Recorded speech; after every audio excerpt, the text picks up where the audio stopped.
Have you ever really thought about what powers our world? I mean, really powers it. It's not some giant engine, not really. It's microscopic, it's green, and there are trillions of them working inside every single plant. Today, we're taking a deep dive into these tiny power plants, the chloroplasts, to see how they literally fuel our planet from the inside out. So, here's our roadmap. First, we'll get our bearings by looking at what makes a plant cells so unique. Then we'll zoom right in on the star of the show, the chloroplast. After that, we're going to pop the hood and check out its internal anatomy, see how photosynthesis actually works, and wrap things up by uncovering an incredible, ancient partnership that literally changed the course of life on Earth. Okay, so before we can really appreciate this little green engine, we need to understand the world it lives in. You know, every great machine needs a home. And for the chloroplast, that home is the absolutely fascinating environment of the plant cell. And here it is. This is a palisade cell from a soybean leaf. Just looking at this image from an electron microscope, you can tell it's like a bustling, super organized city. But it's a city with a totally different kind of architecture than what you'd find in, say, an animal cell. So, what are the big landmarks here? Well, there are three key things you just won't find in an animal cell. First, you've got a rigid outer cell wall that gives it structure. Then there's a huge central vacuole, which is kind of like a giant water-filled warehouse. And of course, there's our main attraction, these amazing little green things called chloroplasts. All right, time to zoom in. We're going past that cell wall, through the cytoplasm to get a really good look at the main event, the chloroplast. This is the tiny green engine that's responsible for turning sunlight into life. And would you look at that detail, magnified 16,000 times, you can really see their sleek, elongated shape. To give you some scale, they're only about 3 to 10 micrometers across. You could line up hundreds of them on the tip of a single human hair. So yeah, they're pretty huge for an organelle, but they are truly, truly microscopic. Now, this is where it gets really interesting. Chloroplasts have a kind of autonomy. Just like mitochondria, they've got this double membrane, and get this, they reproduce on their own. They just split in two whenever the cell needs more power. This independence is a huge clue about their mysterious past, which we'll definitely get to in a bit. These are the key points of the topic. Study them carefully, understand each one, and make sure you remember them. So we know it can copy itself, but how does it actually work? Well, this thing is not just some simple green blob. It's an incredibly sophisticated piece of natural machinery, and its internal design is perfectly, and I mean perfectly, built for its one job, capturing sunlight. Okay, let's break down what's inside. You've got these little fluid-filled sacs called thylakoids. Now, in certain spots, these thylakoids are stacked up super neatly into what are called grana. Think of them like little piles of coins. And all of this is just floating around in a fluid-filled space called the stroma. And it's right there on the thylakoid membranes that the magic really happens. These membranes are just packed with chlorophyll, you know, the pigment that makes plants green. You can think of them as the actual solar panels of the cell, all positioned perfectly to soak up the maximum amount of light energy possible. Okay, so we've seen the anatomy, we know the parts list. Now let's talk physiology.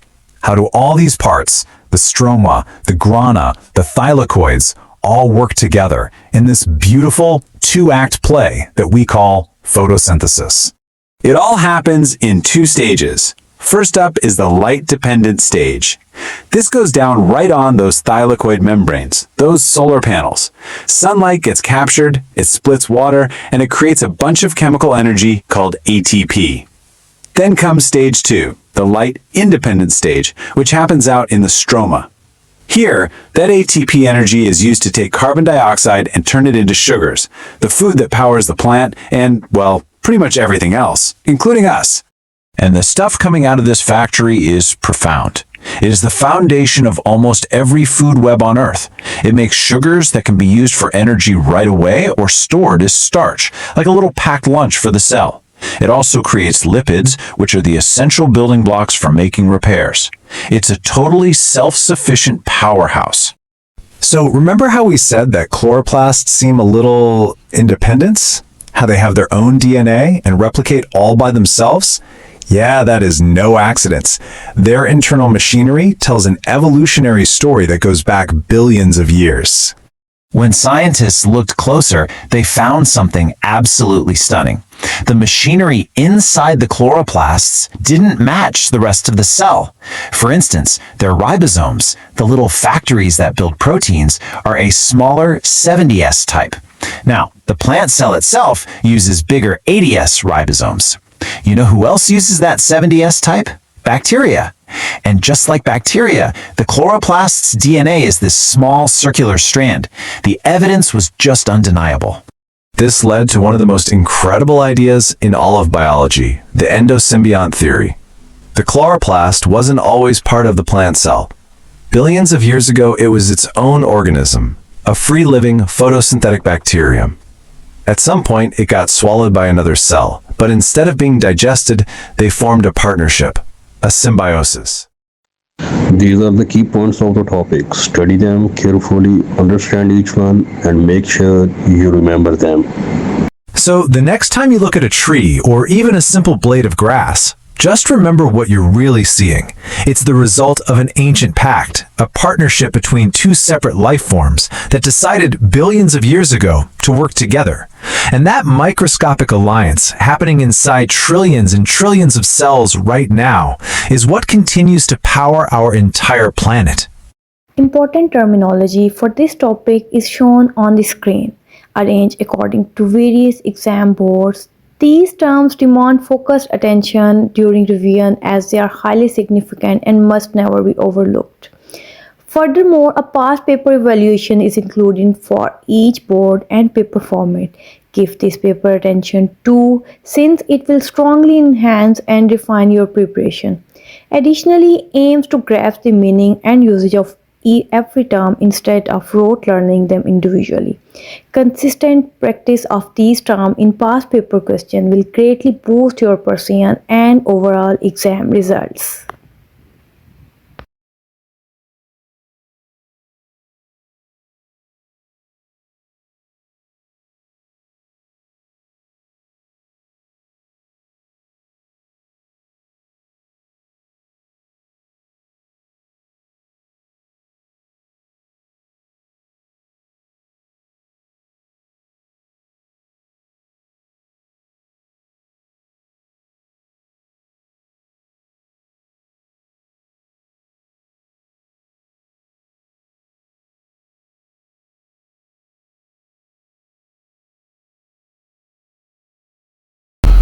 Please हमारे channel को subscribe कर लें।